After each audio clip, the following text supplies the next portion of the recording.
नमस्कार, आदाब, सत श्री अकाल, गुड मॉर्निंग, जय हिंद मेरे प्यारे दोस्तों। आ गया है आपका होस्ट एंड दोस्त रवि सिंह लेकर जून 2022 महीने का प्रतियोगिता दर्पण के अंतर्राष्ट्रीय घटनाक्रम, जो प्रतियोगिता परीक्षाओं के दृष्टिकोण से बहुत ही महत्वपूर्ण है। तो चलिए बिना किसी देरी के इसे शुरू करते हैं।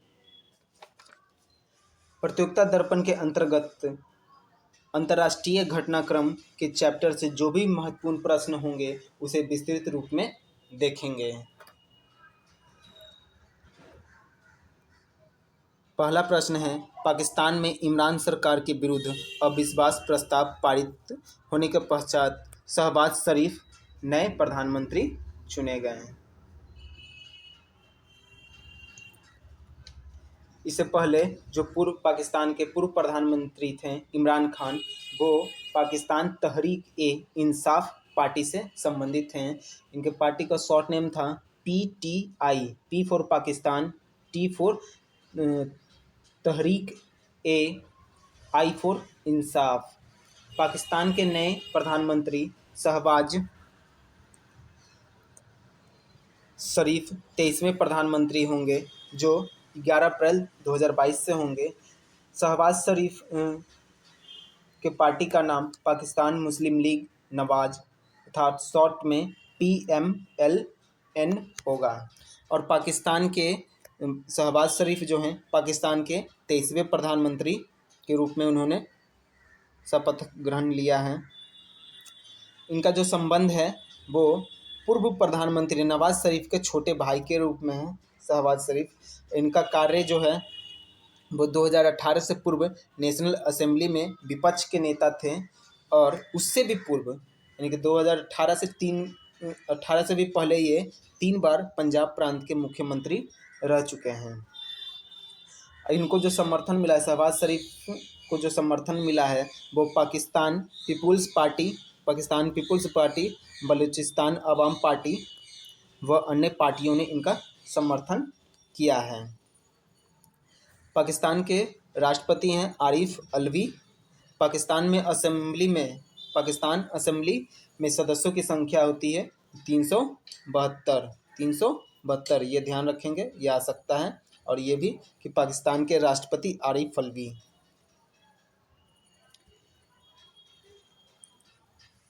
इनको हटाए जाने के कारण बहुत से हैं, जिनमें है तेजी से बढ़ती हुई महंगाई, आवश्यक वस्तुओं की किल्लत, डॉलर के सापेक्ष पाकिस्तान रुपया के मूल्य में भारी गिरावट, अन्य आर्थिक मोर्चाओं पर सरकार की विफलताएं एवं सेना के साथ संबंधों में दरार। इसको लेके इमरान खान को पाकिस्तान के प्रधानमंत्री पद से हटा दिया गया है अविश्वास प्रस्ताव के द्वारा। और एक बहुत ही इम्पॉर्टेंट फैक्ट है कि पाकिस्तान के इतिहास में अब तक यह पहला अवसर है फर्स्ट टाइम इसको कह सकते हैं फर्स्ट टाइम इन पाक की इतिहास, पाकिस्तान के इतिहास में पहला बार है जब किसी पाकिस्तान को अविश्वास प्रस्ताव के द्वारा हटाया गया है। तो ये इम्पोर्टेंट हो जाता है एग्ज़ाम के लिए कि ऐसे पूछ सकता है कि अविश्वास प्रस्ताव द्वारा हाल ही में किस देश के प्रधानमंत्री को हटाया गया है। तो आंसर हो जाएगा पाकिस्तान के इमरान खान को।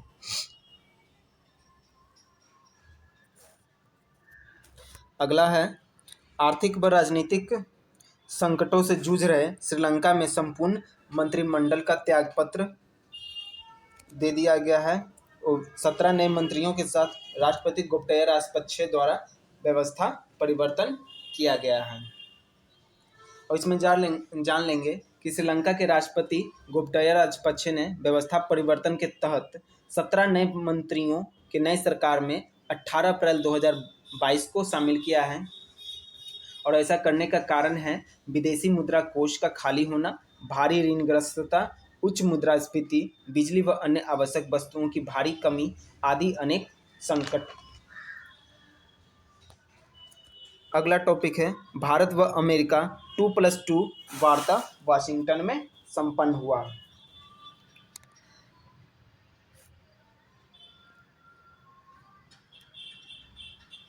यह चौथा द्विपक्षीय वार्ता यानी कि चौथा द्विपक्षीय वार्ता 12 अप्रैल 2022 को वाशिंगटन में संपन्न हुआ था। इससे पहले तीसरी द्विपक्षीय वार्ता अक्टूबर 2022 में न्यू दिल्ली में ही संपन्न हुई थी। इससे पहले तीसरी जो द्विपक्षीय वार्ता थी वो अक्टूबर 2020 में संपन्न हुआ था। वो भी कहाँ? तो नई दिल्ली में संपन्न हुआ था। और इस समय जो अमेरिका के विदेश मंत्री थे वो माइकल आर पॉम्पियो थे और अमेरिका के रक्षा मंत्री थे मार्क टी एस्पर। ये हो गया तीसरी द्विपक्षीय वार्ता। जब चौथी के बारे में जानेंगे, तीसरी के बारे में भी हल्का फुल्का नॉलेज रखना जरूरी है। अब चौथी है, तो चौथी द्विपक्षीय वार्ता 12 अप्रैल 2022 को वाशिंगटन में संपन्न हुआ, जिसमें भारत के तत्कालीन विदेश मंत्री डॉक्टर एस जयशंकर एवं भारत के तत्कालीन रक्षा मंत्री श्री राजनाथ सिंह ने भाग लिया था। और अमेरिका की तरफ से अमेरिका के विदेश मंत्री एंटनी ब्लिंकन और अमेरिका के तत्कालीन रक्षा मंत्री लॉयड हेस्टिंग ने इस 2+2 वार्ता में डायलॉग में हिस्सा लिया था। इसके बाद है यूक्रेन में मानवाधिकारों के उल्लंघन के आरोप में रूस संयुक्त राष्ट्र मानवाधिकार परिषद से निलंबित कर दिया गया। यानी कि रूस को संयुक्त राष्ट्र मानवाधिकार जो परिषद है उससे रूस को अलग कर दिया गया है।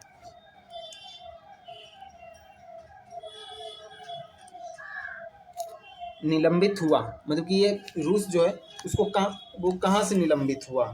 तो संयुक्त राष्ट्र मानवाधिकार परिषद UNHRC से इसको निलंबित किया गया, यानी कि हटाया गया। और इसको किसने हटाया, ये भी पूछा गया, इसको किसने हटाया? तो UNO ने, यानी कि संयुक्त राष्ट्र संघ ने 7 अप्रैल 2022 को इसको हटा दिया।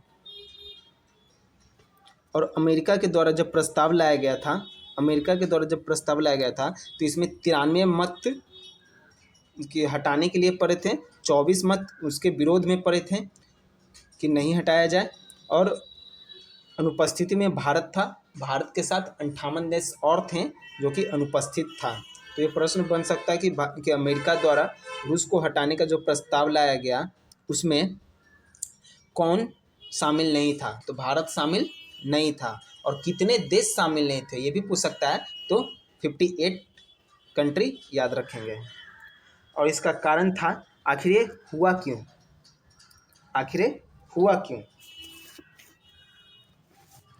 तो इसका कारण था रूसी सैनिकों द्वारा यूक्रेन में मानवाधिकारों का उल्लंघन को लेकर। ऐसा इससे पहले रूस में इससे पहले भी हो चुका है। इससे पहले 2011 में लीबियाई तानाशाह मोहम्मद गद्दाफी की सेना द्वारा प्रदर्शनकारियों को नरसंहार के कारण लीबिया को मानवाधिकार परिषद से निलंबित किया गया था। अच्छा सॉरी, हमने रूस बोल दिया था कि लीबिया को, इससे पहले लीबिया को संयुक्त राष्ट्र मानवाधिकार परिषद से अलग किया गया है और ये रूस अब दूसरा कंट्री हो गया है। तो पेयर में पूछ सकता है कि मानवाधिकार परिषद से अलग किए गए देश कौन कौन हैं, तो उसमें आपका हो जाएगा लीबिया और दूसरा रूस। अगला टॉपिक है नेपाल के प्रधानमंत्री शेर बहादुर देव की भारत यात्रा। कि वो आए थे प्रधानमंत्री, नेपाल के जो प्रधानमंत्री हुए शेर बहादुर देवा, वो भारत आए थे 1 अप्रैल को और 1 से 3 अप्रैल तक वो भारत में रुके थे। अब वो उनका यहाँ आने का उद्देश्य था भारत के साथ द्विपक्षीय संबंधों में सुदृढ़ता लाने के लिए। वो जब आए थे तो उनके साथ उनकी पत्नी भी आई थी, उनका नाम था डॉक्टर आरजू देउवा। दोनों प्रधानमंत्रियों ने मिलकर ऑनलाइन उद्घाटन किए। उसमें पहला था 90 किलोमीटर लंबी सोलू कॉरिडोर ट्रांसमिशन लाइन का शुरुआत किया गया। और दूसरा था नेपाल के कुर्धा व बिहार के जयनगर स्टेशन के बीच रेलगाड़ी का परिचालन किया गया, जो पिछले 8 वर्षों से बंद था, जो पिछले कितने वर्षों से 8 वर्षों से बंद था। और इसके साथ ही नेपाल के प्रधानमंत्री जो है अंतर्राष्ट्रीय सौर गठबंधन में शामिल होने की घोषणा की। और इसके साथ ही नेपाल जो है अंतर्राष्ट्रीय सौर गठबंधन में शामिल होने वाला 105वां देश हो जाएगा। और भारत के आज़ादी के अमृत महोत्सव के तहत नेपाल में 75 विकास योजनाओं को इस वर्ष उद्घाटन का आश्वासन प्रधानमंत्री नरेंद्र मोदी ने दिया है कि होगा, ये कंफर्म नहीं, लेकिन आश्वासन दिया है कि इस साल आज़ादी के अमृत महोत्सव के तहत नेपाल में 75 विकास परियोजनाओं को उद्घाटन किया जाएगा। इससे पहले एक और इसका फैक्ट है कि इससे पहले 2019 में नेपाल के तत्कालीन प्रधानमंत्री श्री केपी ओली प्रधानमंत्री श्री नरेंद्र मोदी के शपथ ग्रहण समारोह में भारत आए थे। अब अगला है राष्ट्रपति श्री रामनाथ कोविंद जी का तुर्कमेनिस्तान व नीदरलैंड की यात्रा। इसका उद्देश्य क्या है, आखिर वो किस लिए गए हैं? तो इसका उद्देश्य साफ है, द्विपक्षीय संबंधों को बढ़ावा देने के लिए। किस लिए? तो द्विपक्षीय संबंधों को बढ़ावा देने के लिए। और ये कब तक के लिए गए हैं? चूँकि 2 जगह गए हैं, तुर्कमेनिस्तान और नीदरलैंड से थोड़ा लंबा टूर है, तो ये उनका 1 से 7 अप्रैल तक वो तुर्कमेनिस्तान और नीदरलैंड में रहे। तुर्कमेनिस्तान के राष्ट्रपति सरदार गुलियेविच बर्दीमुहामेदोव है। थोड़ा लंबा चौड़ा नाम है, जिसको शॉर्ट में बर्दीमुहामेदोव याद रखेंगे। इसके बाद है तुर्कमेनिस्तान की राजधानी है अशगाबाद। 38 वर्ष के बाद भारत के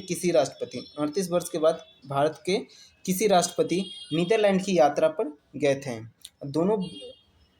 उसके बाद अगला पॉइंट है, दोनों देशों के बीच राजनयिक संबंधों की 30 संबंधों की स्थापना की 30 वर्ष होने के उपलक्ष्य में भारत तुर्कमेनिस्तान स्मारक डाक टिकट जारी किया गया है। इसके आगे है कि 3 अप्रैल 2022 को तुर्कमेनिस्तान की राजधानी अशगाबाद में इंस्टीट्यूट ऑफ इंटरनेशनल रिलेशंस में इंडिया कॉर्नर का उद्घाटन भारत के राष्ट्रपति रामनाथ कोविंद ने किया।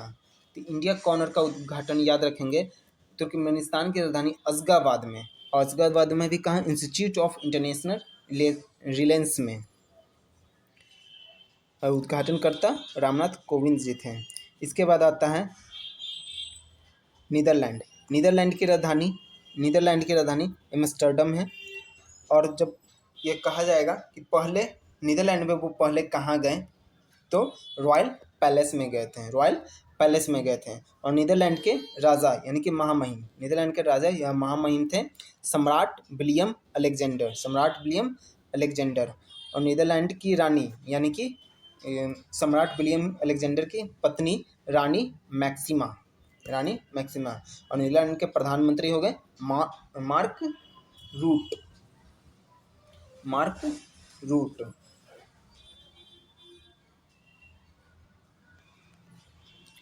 प्रथम महिला जो राष्ट्रपति के साथ विदेश यात्रा पर गई वो है सविता कोविंद।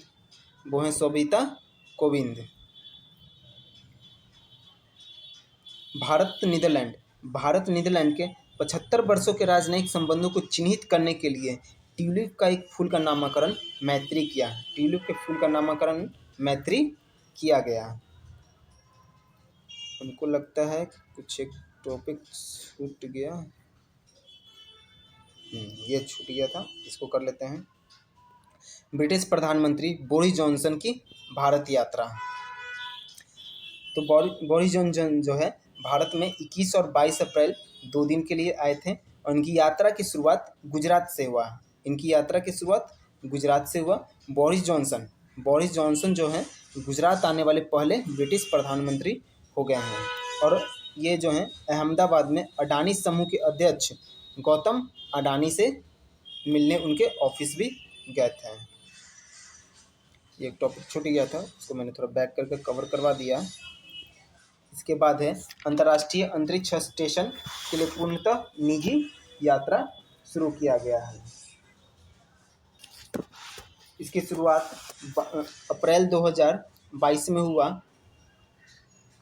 अंतर्राष्ट्रीय अंतरिक्ष स्टेशन में पूर्णतः निजी यात्रा के लिए शुरुआत अप्रैल 2022 में हुआ। इसमें ISS पर प्रवास करने का दिन था 10 दिन, लेकिन लौटने समय 10 दिन जब कंप्लीट हो गए, जो लौट रहे थे, तो उसमें कुछ मौसम की खराबी के कारण उन्हें 5 दिन और रुकना पड़ा। इनके टोटल 15 दिन हो गया, लेकिन 10 दिन का ही टूर था। ये कहाँ से गया था, इसको देखते हैं, थोड़ा ऊपर कर लेते हैं। ये कहाँ से गया था, आखिर ये निजी यात्रा कहाँ से शुरुआत हुआ था, अगर कहाँ से पूछा जाए तो अमेरिका में ह्यूस्टन स्थित एरोस्पेस फॉर्म से। किस स्पेस से पूछा जाए तो एक्जिमो स्पेस से। किस मिशन के तहत, एक्जिमो मिशन 1 के तहत। किस रॉकेट से, तो स्पेस एक्स के फॉल्कन रॉकेट से।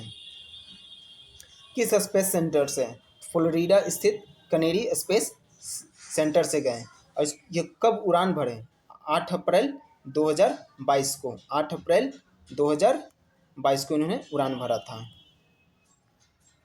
और इनकी वापसी हुई थी 25 अप्रैल 2022 को फ्लोरिडा के तट पे ही, क्योंकि ये 20 को ही आने वाले थे। ये अंतरिक्ष में जो यात्री गए थे वो टोटल 4 थे। पहला है लैरी कॉनर, जो कि अमेरिका के प्रौद्योगिकी उद्यमी है। दूसरा है मार्क पैथी, ये कनाडा के कारोबारी हैं। तीसरा है एटन स्टीबेबे, इजराइल के निवासी हैं। चौथा है माइकल लेपेज एलेग्रा, ये नासा के पूर्व अंतरिक्ष यात्री व एक्जिमो के उपाध्यक्ष भी हैं। तो शॉर्ट में पूछा जा सकता है कि एक्जिमो के अध्यक्ष कौन है, तो माइकल लोपेज एलेग्रिया। अगला प्रश्न है 7वां राइसिन संवाद नई दिल्ली में संपन्न हुआ। इस सम्मेलन का नाम राइसिन संवाद रखा गया। यह इसका 7वां आयोजन था। पहला आयोजन 2016 में हुआ था। छठा आयोजन इसका, जो कि 2021 में हुआ था, वो वर्चुअली रूप में हुआ था। और ये इस बार जो 7वां हुआ वो नई दिल्ली में संपन्न हुआ और ये 25 से 27 अप्रैल तक चला। और इसका उद्देश्य था महत्वपूर्ण वैश्विक मुद्दों पर विचार के लिए। और किसके द्वारा ये जो चलवाया गया था, राइसिन का संवाद जो चलाया गया था, ये किसके द्वारा अगर पूछा जाए तो भारत के विदेश मंत्रालय के द्वारा। और सहयोग अगर पूछ दिया जाए तो think tank observer research foundation नई दिल्ली के सहयोग से हुआ था। यानी कि think tank observer research foundation जो है वो नई दिल्ली में स्थित है। 7वां जो राइसिन संवाद हुआ था, 7वां राइसिन संवाद का जो थीम जो है वो है टेरा नोवा इम्पैशन एंड इम्पेरिलियड। और ये चर्चा में क्यों रहा, ये चर्चा का विषय कुल 6 टॉपिक पे था। पहला था लोकतंत्र पर पुनर्विचार, व्यापार, प्रौद्योगिकी और विचारधारा। अगला था बहुपक्षवाद का अंत, एक नेटवर्क वाली वैश्विक व्यवस्था।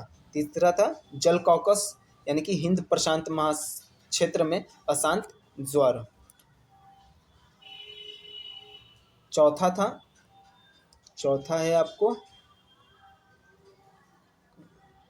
चौथा है समुदाय इंक, स्वास्थ्य, विकास और ग्रह के लिए पहली जिम्मेदारी।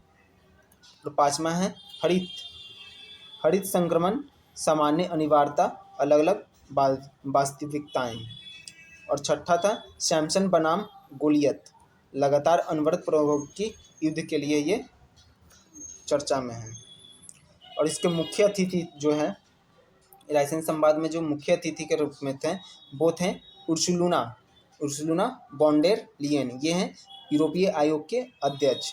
और लेन ने कहा, और अपने इस संवाद में रायसीन में ये जो चला था संवाद, इसमें कुल वक्ताओं की संख्या 210 से भी अधिक है और कुल सत्र 100 से भी अधिक चला, जिसमें यूरोपीय आयोग के अध्यक्ष उर्सुला वॉन्डेर लेयन ने कहा, रूस ने यूक्रेन में जो किया वह संयुक्त राष्ट्र चार्टर के मुख्य सिद्धांतों के खिलाफ है। इसे हर तरह के अंतर्राष्ट्रीय कानूनों का उल्लंघन बताते हुए युद्ध अपराध उन्होंने करार दिया और कहा, रूस ने जो किया उसके खिलाफ जो कदम उठाए जाएंगे उससे दुनिया का भविष्य तय होगा। इसके बाद है मॉरिशस के प्रधानमंत्री प्रविंद जगन्नाथ की भारत यात्रा। मॉरिशस के प्रधानमंत्री प्रविंद जगन्नाथ जी का भारत आगमन 17 अप्रैल को हुआ और 17 से 24 अप्रैल तक भारत में रुके थे।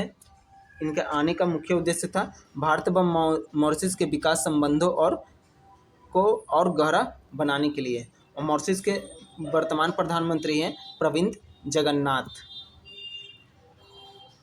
प्रविंद जगन्नाथ जी ने दो सम्मेलन में भाग भी लिया। उसमें पहला था 19 अप्रैल को जामनगर में WHO global centre for traditional medicine की आधारशिला में वो भाग लिए। और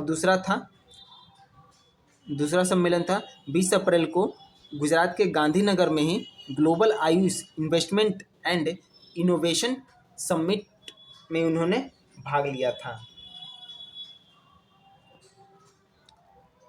और मॉरिशस के प्रधानमंत्री प्रविंद जगन्नाथ ने भारत के लिए एक बहुत ही अच्छा बात कहा, जो कि एग्ज़ाम के पॉइंट ऑफ व्यू से बहुत ही ज़रूरी है, जिसे मैंने हाईलाइट कर दिया है कि उन्होंने भारत को दुनिया की फार्मेसी बताया।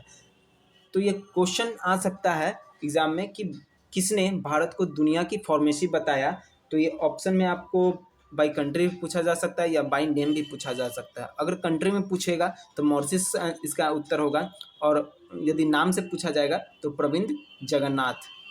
अगर पोस्ट के हिसाब से पूछ दिया जाए कि किसने कहा था प्रधानमंत्री, राष्ट्रपति, रक्षा मंत्री, तो प्रधानमंत्री हो जाएगा। यानी कि ये क्वेश्चन 3 तरह से पूछा जा सकता है। पद के अनुसार कहेगा तो प्रधानमंत्री, नाम के अनुसार कहेगा तो प्रविंद जगन्नाथ, और देश के अनुसार पूछेगा तो मॉरिशस। यानी कि मॉरिशस के प्रधानमंत्री प्रविंद जगन्नाथ ने भारत को दुनिया की फार्मेसी बताया।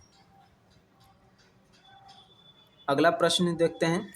5 साल से लगातार दूसरे कार्यकाल हेतु इमैनुअल मैक्रों फ्रांस के राष्ट्रपति निर्वाचित हुए हैं।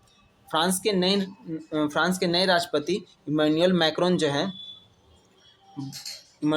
जो है इनकी पार्टी है ला रिपब्लिकन एन मार्क, और इन्होंने 58.5% मत प्राप्त किए। और इनके प्रतिद्वंदी उम्मीदवार जो हैं वो है मैरीन ले पेन, और इनकी पार्टी का नाम है नेशनल रैले। और इन्होंने प्रतिद्वंदी उम्मीदवार ने 41.5% वोट प्राप्त किया। और कुल मतदान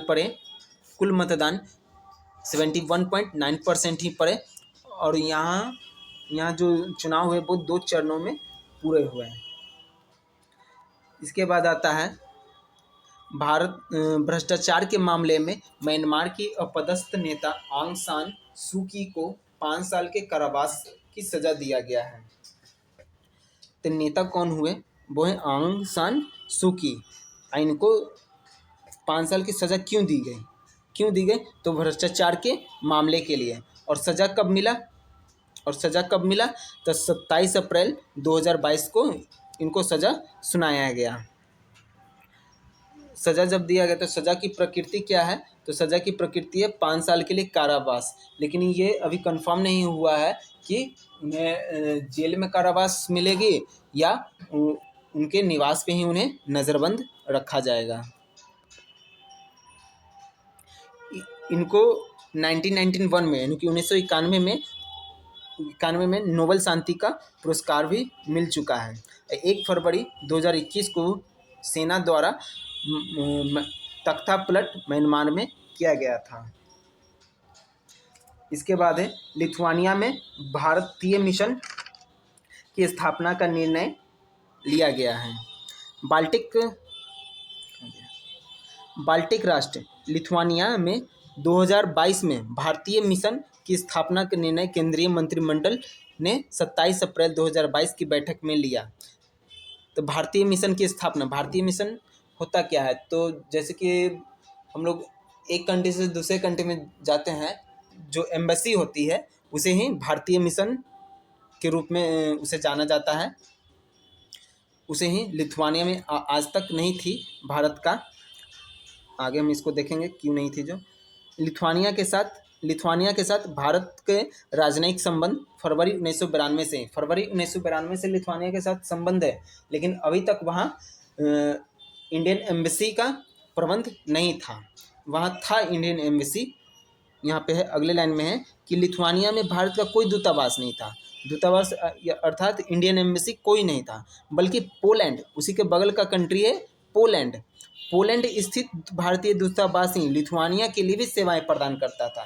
क्योंकि 1992 से लेकिन अभी तक भारत सरकार ने लिथुआनिया में भारत का कोई दूतावास नहीं बनवाया। पोलैंड स्थित जो दूतावास था उसी से काम चल रहा था। लेकिन देखिए लिथुआनिया जो है वो भारत में अपना लिथुआनिया ने जो है भारत में अपना दूतावास जुलाई 2008 में ही स्थापित कर दिया था।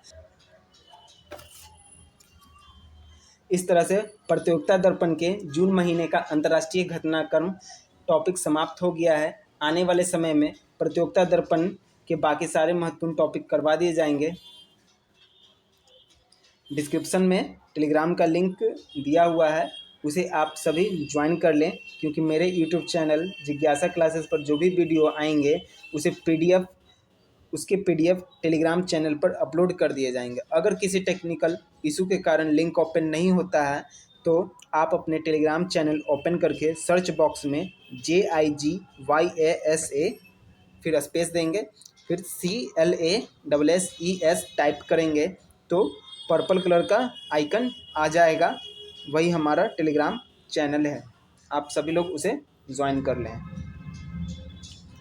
अगर अच्छा लगा हो तो लाइक, सब्सक्राइब और अपने दोस्तों के बीच शेयर जरूर करें। धन्यवाद। अपना ख्याल रखें, बड़ों का सम्मान, छोटों को प्यार दें। नमस्कार, जय हिंद।